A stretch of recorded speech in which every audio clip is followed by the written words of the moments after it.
नमस्कार, स्वागत है आपका मुनाफे की मंडी में, जहां हम आपके लिए कम्युनिटी मार्केट की तमाम बड़ी खबरें लाते हैं, साथ ही बेहतरीन ट्रेडिंग कॉल्स भी।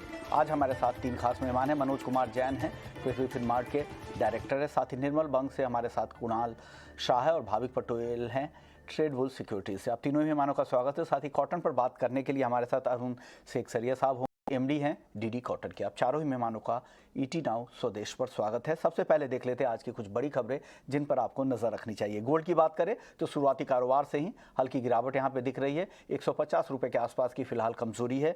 50,800 रुपए के नीचे एमसीएक्स पर गोल्ड कारोबार कर रहा है। चांदी की अगर बात करें तो यहां भी कमजोरी है, हालांकि शुरुआती गिरावट अब थोड़ी कम हुई है। 500 रुपए की शुरुआती गिरावट थी, अब 300 रुपए नीचे है। 60,300 के पास यहां पर चांदी कारोबार कर रही है। क्रूड की बात करें तो ग्लोबल मंदी की चिंता यहां पर हावी है। ब्रेंट 109 के पास फिसल गया है। WTI की बात करें तो ये $103 के आसपास है।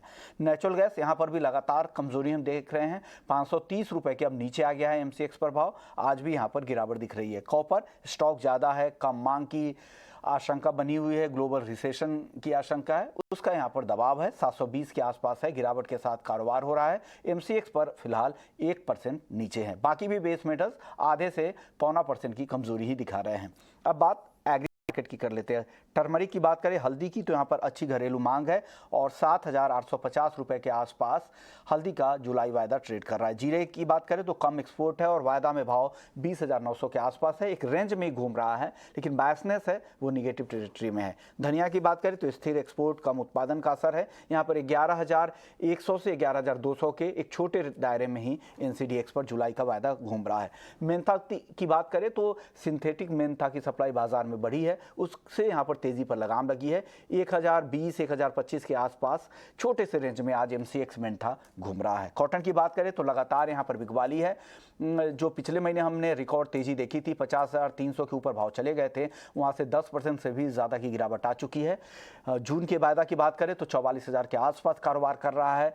जुलाई और अगस्त के वायदा तो 41,000 तक भी फिसल चुके हैं। तो ये कॉटन को लेकर खबर है। तो तमाम ये 10 बड़ी खबरें जिन पर आप ट्रेड सेटअप बनाएं तो इससे आप लीड ले सकते हैं। चलिए अब आगे बढ़ते हैं और बात कर लेते हैं सबसे पहले कॉटन की ही, क्योंकि कॉटन में जिस तरह की गिरावट दिख रही है, क्या अपने पुराने बॉटम की तरफ जा रहा है? कितनी गिरावट आएगी या गिरावट यहां से थम जाएगी?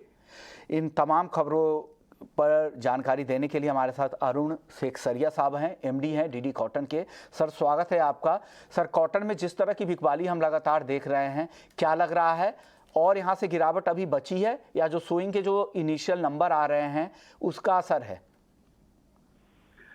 देखिए, जहाँ तक कॉटन का सवाल है, तो it was very much expected. ये कोई ताजुब की बात नहीं है। नंबर 1। नंबर 2, सोइंग के फिगर्स काफी अच्छे हैं। गुजरात के अंदर लगभग 20 से 23% की सोइंग ज्यादा होने की संभावना है। महाराष्ट्र में भी होने की संभावना है, पर अभी तक महाराष्ट्र में टाइम लगेगा फिगर्स आने का। नॉर्थ के अंदर जितनी आशाएं थी उतनी नहीं हो रही है सोइंग, बट लास्ट ईयर से कमती नहीं है। तो ऑल इन ऑल सिचुएशन काफी अच्छी लग रही है। बाकी तो it will depend totally on the weather, how the weather behaves. जैसे लास्ट ईयर भी वेदर ने सब चीज खराब किया था, तो इस साल वेदर का क्या रुख रहेगा वो तो अपने को वक्त ही बताएगा। वर्ल्ड ओवर के अंदर भी जहाँ तक सवाल है, सब जगह क्रॉप की कंडीशन बहुत अच्छी है, पर्टिकुलरली यूएसए में भी। और जितनी जो सब लोग की अपेक्षा थी कि भाई ये प्राइसिंग फिक्स, कॉन्ट्रैक्ट फिक्स होना था जुलाई का, वो सब हो गया है। और जो क्लाइमेटिक कंडीशंस को देखते हुए लॉन्ग पोजीशंस दी थी, वो भी सब स्क्वायर अप हो गई है। तो वहां पे भी अभी कोई ज्यादा विशेष रीजन नहीं है, कोई कारण नहीं है बाजार को ऊपर जाने का। तो एक बार मंदी का वातावरण ही दिख रहा है इंडिया में भी और इंटरनेशनली भी। इंटरनेशनल में भी सर, यूएसडी की भी रिपोर्ट कह रही है कि ग्लोबल प्रोडक्शन भी इस साल ज़्यादा रह सकते हैं और कंजम्पशन उस हिसाब से कम रहने का अनुमान है। चलिए 10% वहाँ भी, आइस कॉटन में भी हम 10% से ज़्यादा की गिरावट देख चुके हैं अब तक, जो 11 साल की ऊंचाई थे उस भाव से। सर, लेकिन एमसीएक्स पर और जो हाजिर का भाव है वहाँ पर कितनी गिरावट आप यहाँ से उम्मीद कर रहे हैं आने वाले महीने में? देखिए, एमसीएक्स पे जहां तक एमसीएक्स का सवाल है, जून और जुलाई, जून का तो मोरलेस समझिए आप कॉन्ट्रैक्ट खत्म हो जाएगा, जुलाई का बचेगा। जुलाई और टोटल माल एमसीएक्स के वेयरहाउस में 20,000 गार्ड से ज्यादा है नहीं। तो मेरे हिसाब से एमसीएक्स में गिरावट का जहां तक सवाल है जुलाई कॉन्ट्रैक्ट का, it can go down to about another 1000 से 1500 रुपया और जाने की संभावना है, but this will be totally fundamental driven, nothing to do with speculation और एनीबडी एल्स, क्योंकि बाजार के अंदर डिमांड नहीं है, डिमांड नहीं होने के कारण बाजार गिर रहा है, purely because of demand run, it is nothing to do with anything else. अभी आप देखिए ना, जुलाई का भाव चल रहा है 41,300 से 41,220 बिल्कुल 290 का भाव। तो बिल्कुल इसमें 40,000 टूटने की संभावना कमती लग रही है, 40,000 40,200 300 की होने की संभावना ज्यादा दिख रही है। ओके। और जहां तक नवंबर का सवाल है, अक्टूबर नवंबर का उधर वॉल्यूम नहीं है, और अगर वो भी मेरे को लगता है कि 35,000 के आसपास स्टेबलाइज होना चाहिए मार्केट। ओके सर, और कॉटन केक की बात करें तो यहाँ तो उस तरह की तेज़ी भी नहीं आई थी, और ये 24% अपने जो 2022 के हाई है उस हाई से करीब करीब 24% नीचे आ चुका है। कॉटन केक में क्या लग रहा है, क्या यहाँ से अब तेज़ी बनती है आपको दिख रही है 2600 के आसपास? मेरे को तो कॉटन केक में तेजी का कोई कारण दिख नहीं रहा है, because of course this is nothing to do with demand, because ये तो पशुओं के लिए है और उधर उनकी डिमांड तो कंटिन्यूसली वैसी की वैसी रहेगी, बट प्रोडक्शन अगर ज्यादा होएगा रुई का तो ऑब्वियसली कॉटन केक पे भी प्राइस में फर्क पड़ेगा। तो कॉटन केक में I am not bullish at all at this point of time. अगर क्रॉप में कुछ हेरा फेरी हुई तो बात अलग है, बट अदरवाइज कोई बुलिश रहने का कोई कारण नहीं दिख रहा है। ओके, यानी कॉटन केक में इनको तेजी की कोई वजह नहीं दिख रही है। अरुण जी को शुक्रिया सर, आपने वक्त निकाला हमारे लिए। कुणाल जी, आपको क्या लगता है कॉटन मार्केट का आउटलुक आप क्या सेंस कर रहे हैं? क्या आपको लग रहा है कि यहाँ से और गिरावट बाकी है? 10% से ज़्यादा की गिरावट आ चुकी है, जो फॉरवर्ड मंथ के कॉन्ट्रैक्ट है वहाँ भी काफ़ी नीचे ट्रेड हो रहा है, यहाँ से और कितनी गिरावट आप देख रहे हैं? ये जो फाइनेंशियल टाइटनिंग हो रही है इसके चलते हुए हर एक कमोडिटी नीचे आ रही है, तो कॉटन में और भी गिरावट पॉसिबल है। This is nothing to do with supply tightness और demand weak, it is just ये जितनी भी फाइनेंशियल डिमांड थी कमोडिटी की वो सब डिमांड कम हो रही है। सो आप सोया, कॉटन, वीट, एवरीथिंग जिसके फंडामेंटल बुलिश थे आप देखेंगे सब 10%। जैसे ऑयल भी है तो ऑयल में क्या हुआ फंडामेंटली चेंज? कुछ भी नहीं, फिर भी नीचे। सो दिस इज प्योर कैपिटुलेशन, इसे कहते हैं ब्रॉड सेलिंग इन कमोडिटीज, क्योंकि पैसा जो है सिस्टम में से बाहर जा रहा है, और जब पैसा सिस्टम में से बाहर जाता है तो ऐसे ही कमोडिटी के प्राइसेस नीचे आते हैं। So this is what is happening right now. Okay, Bhavik ji, आपको टेक्निकली कॉटन और कॉटन केक कैसा दिख रहा है? चार्ट के हिसाब से बताएं, ट्रेडर क्या करें? इसमें मंदी की पोजीशन ही बनाकर जाएं दोनों ही काउंटर में? ज़रूर, क्योंकि मुझे अभी भी लग रहा है कि कॉटन में अगर हम देखें तो 40 to 43,000 का एक सपोर्ट था जो ब्रीच कर दिया है, तो ऑलरेडी बेयर मार्केट में है, और यहाँ से मुझे लग रहा है कि 39,000 के लेवल्स हम देख सकते हैं। और सेम कॉटन क्विक में भी देखें तो उसमें तो एक्चुअली तेज़ी आई नहीं थी, मंदी ही थी, और उसका 2750 का लास्ट सपोर्ट था जो अप्रैल मई में हमने देखा था, और वो भी ब्रीच कर दिया है। तो अभी उसका अगर नेक्स्ट सपोर्ट हम देखें तो वो आ रहा है अराउंड 2500। तो यहाँ से और भी मुझे लग रही है कि कॉटन केक में भी 2500 तक की हमें नीचे की बिकवाली देखने को मिल सकती है, तो दोनों में शॉर्ट ही रहना चाहिए। कॉटन केक दोनों ही शॉर्ट करके जाए, भाभी को लग रहा है। चलिए अब बात कर लेते हैं नॉन एग्री मार्केट की। नॉन एग्री में सबसे पहले क्रूड की बात करते हैं। यहाँ पर कल के बाद आज भी गिरावट है, हालांकि कल दिन के निचले स्तरों से एक रिकवरी की कोशिश भी हुई थी, लेकिन हालांकि गिरकर ही बंद हुआ था। और आज देखिए, आज भी करीब करीब 200 रुपये नीचे, आज भी शुरुआती रिकवरी थोड़ी दिख रही है, शुरुआती जो कमजोरी थी वो गिरावट कम होती दिख रही है। कुणाल जी, क्या लग रहा है कच्चे तेल में जिस तरह के माहौल बन रहे हैं? यूएस लगातार कोशिश कर रहा है दाम कम करने के लिए, टैक्स घटाकर। सऊदी अरब की विजिट भी है अगले महीने में बाइडेन साहब की। तो क्या इन सब का असर आगे भी दिखेगा और $100 के नीचे आपको लग रहा है कि ब्रेंट क्रूड का भाव आ जाएगा? जी हाँ, मेरी राय में $100 के नीचे नहीं जाएगा, पर एक बार 101, 102 लेवल तक के स्तर आ सकते हैं नियर टर्म में। कच्चे तेल के फंडामेंटल मंदी के नहीं है, जो मैं अभी भी आप सबको समझाना चाह रहा हूँ। इट इज कमोडिटी में ये जो एडजस्टमेंट होना चाहिए, QT जिसे कहते हैं, क्वांटिटेटिव टाइटनिंग, जो अमेरिका अपनी बॉन्ड, अपने बैलेंस शीट पे जो बॉन्ड है इसे मार्केट में बेच रहा है, इससे लिक्विडिटी सक हो रही है, और लिक्विडिटी सक होने के कारण डिमांड कम हो रही है, और फाइनेंशियल डिमांड जो कम हो रही है, तो इसके चलते हुए एक लिक्विडेशन चल रहा है मार्केट में। तो मुझे लग रहा है एक बार $102 तक के लेवल्स एक बार आपको कच्चा तेल ब्रेंट दिखा सकता है। नीचे की तरफ 101 तक के $101 तक के लेवल दिख सकते हैं, लेकिन बहुत ज़्यादा यहाँ पर गिरावट की उम्मीद नहीं लग रही है। जो लॉन्ग टर्म ट्रेंड है या मीडियम टर्म ट्रेंड है वो अभी भी तेज़ी के ही लग रहे हैं, ऐसा कुणाल जी मानते हैं। आपको अगर कोई ट्रेडर को सलाह देना है 8,200 के लेवल पे भाविक, तो क्या सलाह देंगे? ऑप्शन में कोई रणनीति है या फ्यूचर्स के साथ ही जाने की सलाह देंगे? देखिए, वेरी डिफिकल्ट टू गेज, क्योंकि ऑलरेडी अगर हम देखें तो ब्रेंट क्रूड में अच्छी खासी मन चुकी है, मतलब करेक्शन आ चुका है। और अगर हम रेंज देखें तो ब्रेंट 105 से 120 का एक रेंज था, तो अभी लोअर रेंज पे ही है। तो यहाँ से शॉर्ट में भी अभी नहीं दिख रहा है, क्योंकि रिस्क रिवॉर्ड नहीं आ रहा है। और अगर हम बाय की बात करें तो बाइंग भी नहीं दिख रही, क्योंकि 2-3 दिन से हम देख रहे हैं कि जहाँ पे भी अपसाइड थोड़ा दिखता है तो वहाँ से सेलिंग प्रेशर हो रहा है। तो I think it is very difficult to gauge 1 या 2 दिन के ट्रेड के लिए भी। तो मैं वेट ही करूंगा। अगर सेटल होता है 8500 के ऊपर या 8400 के ऊपर, तो आई थिंक मैं लॉन्ग की रिकमेंडेशन करूंगा। बट अभी फिलहाल आई वुड वेट। यहाँ से अगर नीचे जाता है तो फिर भी ठीक है, अराउंड 7800 के आसपास आता है तो मैं बाय करूंगा। बट यहाँ से भी मेरा कोई कॉल नहीं है शॉर्ट या लॉन्ग का। अब बात बुलियन मार्केट की कर लेते हैं। यहाँ पर हालांकि गोल्ड की बात करें तो एक रेंज में ही है, लेकिन कमजोरी के साथ कारोबार हो रहा है। 50,800 से 50,700 के बीच में ही घूम रहा है। कुणाल जी, क्या लग रहा है गोल्ड में? यहाँ से आप क्या देख रहे हैं?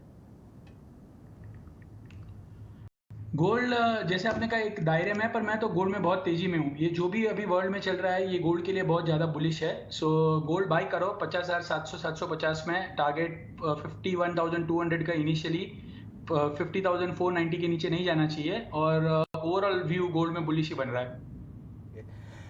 आपका व्यू क्या है गोल्ड और सिल्वर को लेकर भाविक?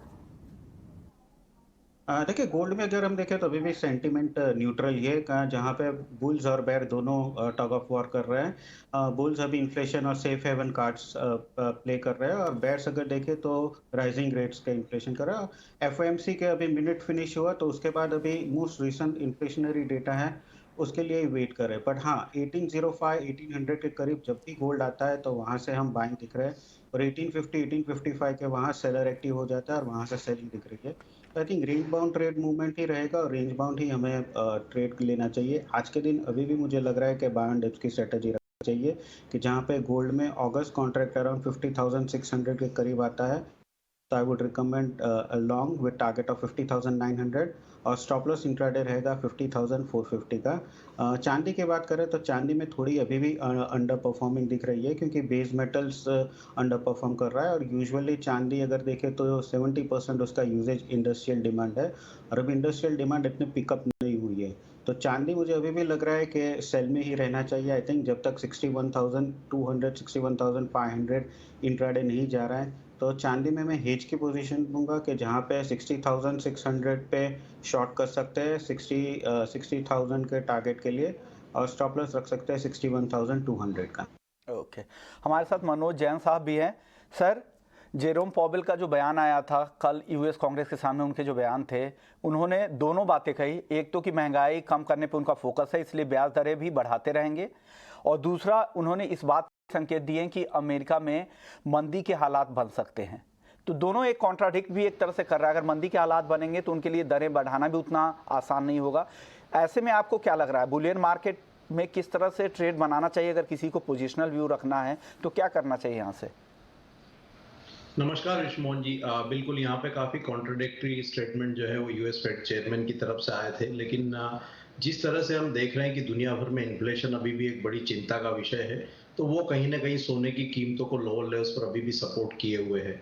ब्रॉडर रेंज अगर अभी देखें गोल्ड की, तो हम देख रहे हैं कि यहाँ पे 1800 लोअर साइड पे अच्छे सपोर्ट्स देखने को मिल रहे हैं। 1860 1870 यहाँ भी रेजिस्टेंस बने हुए हैं। तो एक दायरे में सोना जो है अभी बना हुआ है, लेकिन हमारा मानना है कि अगले 1 से 2 महीने के बाद यहाँ पे इस रेंज से सोना बाहर निकलता हुआ नजर आएगा, और एक अच्छी तेजी की शुरुआत वहां देखने को मिल सकती है, क्योंकि यहाँ पे ग्लोबल ग्रोथ के अनुमान जो है वो लगातार घट रहे हैं, और इन्फ्लेशन अभी भी बड़ी चिंता का विषय है। तो अभी यहाँ पे अगर इंट्राडे की बात करें तो बाय ऑन डिप्स रहेगा, क्योंकि एक दायरे का मार्केट है। 50,550 50,600 के दायरे में मिले तो बाय करके चलना चाहिए। 50,400 का स्टॉप लॉस लगाएं, ऊपर में लक्ष्य यहाँ 50 850 50 900 तक का रख सकते हैं। चांदी में उतनी स्ट्रेंथ देखने को नहीं मिल रही है क्योंकि यहाँ पे इंडस्ट्रियल मेटल्स में प्रेशर है, चाइना की डिमांड कम है, दूसरा ब्याज दरों में लगातार जो है ग्लोबल सेंट्रल बैंक की तरफ से बढ़त देखने को मिल रही है। तो सिल्वर में एक यहाँ पे प्रेशर ऊपरी लेवल्स पर अभी भी बना हुआ है, सिल्वर को अवॉइड करना चाहिए। सोने में बाय एंड डिप्स की रणनीति रख सकते हैं। तो बाय ऑन डिप्स की स्ट्रेटजी आप गोल्ड में रख सकते हैं। चांदी पर आपका व्यू क्या होगा? चांदी भी उस तरह की तेजी बना नहीं पा रही है। कुणाल जी क्या लग रहा है, चांदी में मीडियम से लॉन्ग टर्म में आपको लग रहा है कि तेजी है? चांदी बेस मेटल के कारण बढ़ नहीं पा रही है। बेस मेटल में लगातार सेल ऑफ आ रहा है हर एक लेवल से, तो इंडस्ट्रियल डिमांड कम होने के कारण सिल्वर बढ़ नहीं पा रही है। पर गोल्ड में जब तेजी स्टार्ट होगी तब सिल्वर बढ़ेगा। सो 59,900 ये सब लेवल्स पे सिल्वर बाय करना चाहिए। 59,500 के स्टॉप लॉस के साथ 61,000 पे प्रॉफिट बुक करना चाहिए। ऐसे अभी फिलहाल जब तक कोई ब्रेकआउट नहीं आता है तब तक नीचे में बाय करना चाहिए, ऐसा मेरा व्यू है। क्या कुणाल जी, मेटल में क्या व्यू? लगातार गिरावट है, पिछला हफ्ता भी हमने देखा था काफ़ी कमज़ोर था, ग्लोबली भी डोमेस्टिक मार्केट में लगातार कमज़ोर हो रहे हैं। क्या लग रहा है कितनी गिरावट? और अगर किसी का पोजिशनल व्यू है तो क्या लेवल आप देख रहे हैं बेस मेटल्स में, और शॉर्ट करने के लिए अभी भी सही मौका है क्या? जी हाँ, अभी भी शॉर्ट ही है। 725-26 में कॉपर शॉर्ट करो, 715 712 का टारगेट के लिए और 731 का स्टॉप लॉस। कोई ट्रिगर नहीं है तेजी करने के लिए। तो in absence of bullish trigger, sell on rise should be the strategy. Sell on rise की स्ट्रेटजी के साथ काम करें। 731 का यहाँ पर आप स्टॉप लॉस लगा ले कॉपर में को अगर शॉर्ट करना है तो 712 715 के नीचे के टारगेट के लिए वेट कर सकते हैं। मनोज जी, आपको क्या लग रहा है कितनी गिरावट आप यहाँ पर बेस मेटल्स में दिख रहे हैं, और कौन सा ऐसा मेटल है जिसमें आपको लग रहा है कन्विक्शन ज़्यादा है, यहाँ गिरावट ज़्यादा आएगी, यहाँ बेचना चाहिए? बेस मेटल्स में स्पेशली यहाँ पे कॉपर में प्रेशर ही देखने को मिल रहा है और हमने देखा है कि एलएमए पे कीमतें अब $9,000 पर मेट्रिक टन के नीचे जो है वो सस्टेन होती हुई दिख रही है। तो कॉपर में यहाँ पे सेल ऑन राइज की स्ट्रेटेजी रहेगी, लेकिन बेस मेटल पे एक में लेड यहाँ पे अभी भी लोअर लेवल्स पर जो है बार बार सपोर्ट लेता हुआ दिख रहा है। तो लेड जुलाई वायदा में 181 के स्तर पर यहाँ बाय कर सकते हैं। 179.5 का स्टॉप लॉस लगाएं, ऊपर में लक्ष्य 184 तक के रख सकते हैं। ओके सर, टारगेट क्या 179 का टारगेट है? नहीं, यहाँ पे बाइंग की रणनीति रहेगी 181 पर, 179.5 का स्टॉप लॉस, 184 का टारगेट। ओके, यानी ये बाई कॉल है। 184 के टारगेट के लिए आपको लेड खरीदना है, 179 का यहाँ पर स्टॉप लॉस लगाना है। सर, और भी कोई काउंटर मनोज जी आपको जो लग रहा है जो यहाँ से कमजोरी दिखा सकता है? बेस मेटल्स में कॉपर ही एक ऐसा काउंटर है जहां पे सेल ऑन राइज की रणनीति की जा सकती है। मैं भी कुणाल से इत्तेफाक रखता हूं। अभी यहाँ पे बड़ी तेजी की कोई गुंजाइश नहीं दिख रही है। अगर ऊपरी लेवल्स पर कीमतें आती है तो वहां बिकवाली की रणनीति बना के चल सकते हैं। मनोज जी को भी लगता है कि कॉपर बेचकर जाए, कुणाल जी को भी लगता है कॉपर बेचकर जाए। हालांकि इंट्राडे के लिए मनोज जी ने लेड को खरीदने की सलाह दी है 184 के टारगेट के लिए। जो स्टॉप लॉस है वहां पर 179 का जरूर लगा लीजिएगा। अब भाविक, आप बताइए आपकी तरफ से टॉप ट्रेड क्या है मेटल में आज? जी, सबसे पहले मेरा होगा एल्यूमिनियम जून कॉन्ट्रैक्ट, क्योंकि एल्यूमिनियम में अगर हम देखें तो मे भी आई थिंक चाइना में सबसे ज़्यादा प्रोडक्शन हुआ था, और जून एंड में भी लग रहा है कि मई जितना ही प्रोडक्शन होगा, तो उसकी वजह से सप्लाई ज़्यादा है। और अगर डिमांड देखें तो डिमांड अभी भी म्यूटेड है। तो और टेक्निकली भी देखें तो 219 के ऊपर जब तक नहीं जाता है, हमने एटलीस्ट जून में देखा है कि 219 के ऊपर सस्टेन नहीं कर पा रहा है। तो जब तक 219 के ऊपर जाता नहीं है तो सेल ऑन राइज की ही रणनीति रखनी चाहिए। तो एल्यूमिनियम अराउंड 216 पे मैं शॉर्ट के रिकमेंडेशन करूंगा 219 के स्टॉप लॉस से, और टारगेट रहेगा 212। और दैट बीइंग सेड, जिंक मुझे अभी भी पॉजिटिव लग रहा है, क्योंकि अगर कैंसल वारंट देखें तो कैंसल वारंट 60 to 70% बढ़ रहा है। तो उस हिसाब से देखें तो जिंक में इन्वेंट्री कम है और कैंसल वारंट ज़्यादा है, तो एक्सपेक्टेशन है कि यहाँ से थोड़ा और अपसाइड जा सकता है। तो जिंक जून जो कॉन्ट्रैक्ट है वो अराउंड 312 पे मैं रिकमेंड करूंगा लॉन्ग की, 317 के टारगेट के लिए, और स्टॉप लॉस रहेगा 309 का। ओके, यानी जिंक आप खरीदना है 317 के टारगेट के लिए, 309 का स्टॉप लॉस लगा ले 312 के लेवल पर। और एल्युमिनियम आपको सेल करना है। भाभी को लग रहा है कि एल्युमिनियम यहाँ पर बेचकर जाना चाहिए, 216 पे बेचे, 212 के टारगेट के लिए 219 का स्टॉप लॉस लगा ले। चलिए अब बात कर लेते हैं करेंसी मार्केट की। हालांकि कल की रिकॉर्ड गिरावट के बाद आज यहां पर हल्की रिकवरी दिख रही है। 13 पैसे डॉलर के मुकाबले रुपया रिकवरी दिखा रहा है। कुणाल जी, क्या लग रहा है? कल रिकॉर्ड क्लोजिंग 78.39 का लेवल हमने देखा, 78.26 है। यहां से आपको और वीकनेस दिख रही है क्या रुपए में?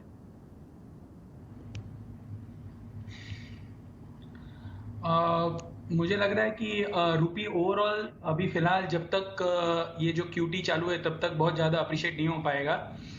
मेरी राय में 78, 10, 15 के आसपास बाई करना चाहिए, 78, 50 के आसपास प्रॉफिट बुक करना चाहिए और 78 का लेवल्स नहीं तोड़ना चाहिए, ऐसा मेरा व्यू बन रहा है। चलिए मनोज जी, आपका व्यू करेंसी मार्केट में कितनी कमजोरी आप यहाँ से देख रहे हैं, या लग रहा है कि नहीं अब यहाँ से रिकवरी की कोशिश करनी चाहिए रुपये को? रिकवरी की गुंजाइश कम है और 78 यहाँ पे अच्छा सपोर्ट जो है पेयर के लिए रहेगा। 78.55 एक रेजिस्टेंस बना हुआ है, अगर ये निकलता है तो हम 78.80 तक भी जो एक बार रुपी को जाता हुआ देखेंगे।